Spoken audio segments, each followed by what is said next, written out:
Anil Dujana encounter. जी हां, आप सही सुन रहे हैं। अनिल दुजाना का एनकाउंटर यूपी एसटीएफ ने कर दिया है। गैंगस्टर अनिल दुजाना ने 20 मिनट खेत में स्कॉर्पियो को भगाया। दोनों हाथों में पिस्टल लेकर एसटीएफ पर गोलियों की भी बौछार कर दी। जी हां, आप सही सुन रहे हैं। उत्तर प्रदेश एसटीएफ ने हत्या के 18 केस में आरोपी गैंगस्टर अनिल दुजाना का गुरुवार को मेरठ में एनकाउंटर कर दिया। अनिल 3 साल से दिल्ली की जेल में बंद था और जमानत पर छूटने के बाद से फरार चल रहा था। यूपी एसटीएफ उसे ढूंढ रही थी। उत्तर प्रदेश एसटीएफ को गुरुवार को अनिल के लोकेशन का पता चला और साथ ही यह भी पता चला कि उसने दिल्ली के एक कारोबारी के हत्या करने का ठेका ले रखा है। इसी का योजना बनाने के लिए वह मुजफ्फरनगर जा रहा था।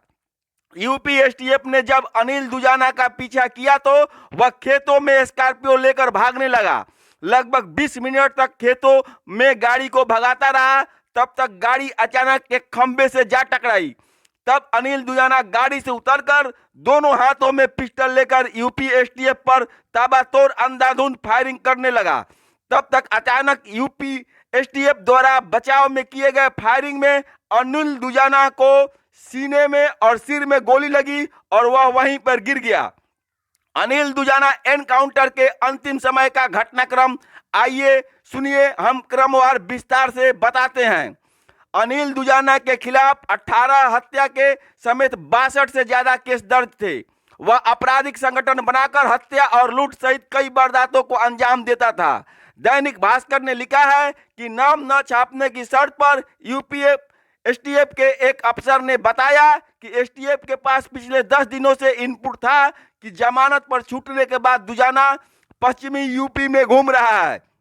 यह भी सूचना थी कि अनिल दुजाना ने मुजफ्फरनगर में किसी की हत्या की सुपारी ली है। जमानत पर बाहर आने के बाद वह कभी भी इस बड़ी वारदात को अंजाम दे सकता है।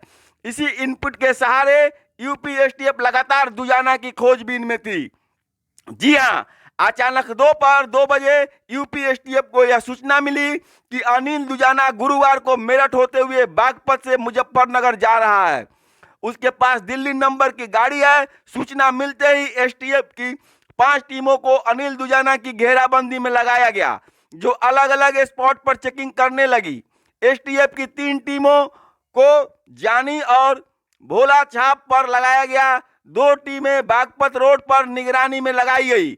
समूचे इलाके में एसटीएफ की टीमें फैल गई।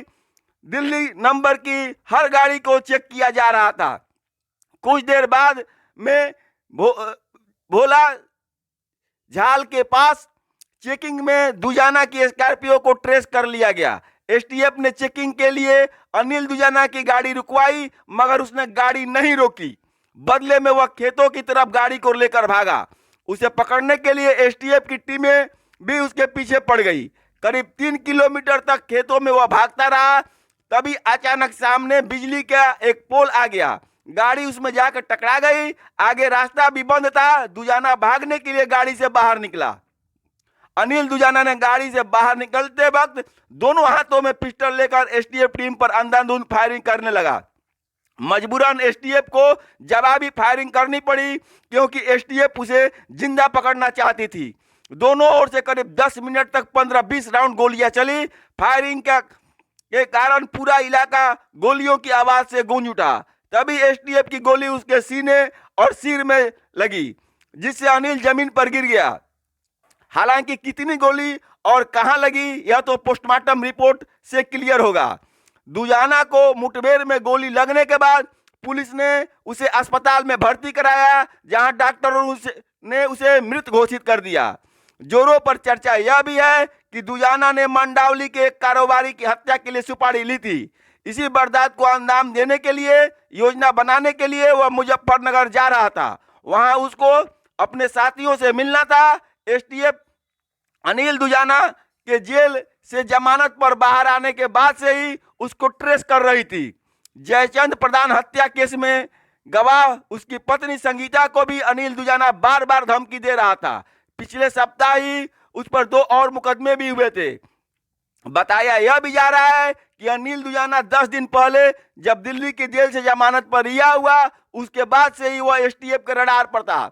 उसकी हर गतिविधियों पर पुलिस नजर रख रही थी। इनपुट भी था कि जेल से बाहर आने के बाद अनिल दुजाना नया गैंग बनाने की तैयारी में है। उसने जमानत पर बाहर आकर वेस्ट यूपी के अपराधी प्रवृत्ति के लोगों से मुलाकात भी की है। 6 साल में यूपी एसटीएफ का एनकाउंटर नंबर 184वां है। कौन था अनिल दुजाना? अनिल दुजाना नोएडा के बादलपुर थाना क्षेत्र के दुजाना गांव का रहने वाला था। 3 साल से वह जेल में बंद था। कुछ समय पहले ही जमानत पर छूटा था। इसके बाद से वह फरार चल रहा था। वह पैसों के लिए हत्या अपहरण करता था, साथ ही रंगदारी भी मांगता था। रंगदारी नहीं मिलने पर हत्या भी कर देता था। गैंगस्टर अनिल दुजाना का एक भाई का भी मर्डर हो गया है। 2 भाई दिल्ली में जाकर बसे हुए हैं। इस खबर को देश के प्रमुख अखबारों ने भी प्रमुखता से छापा है।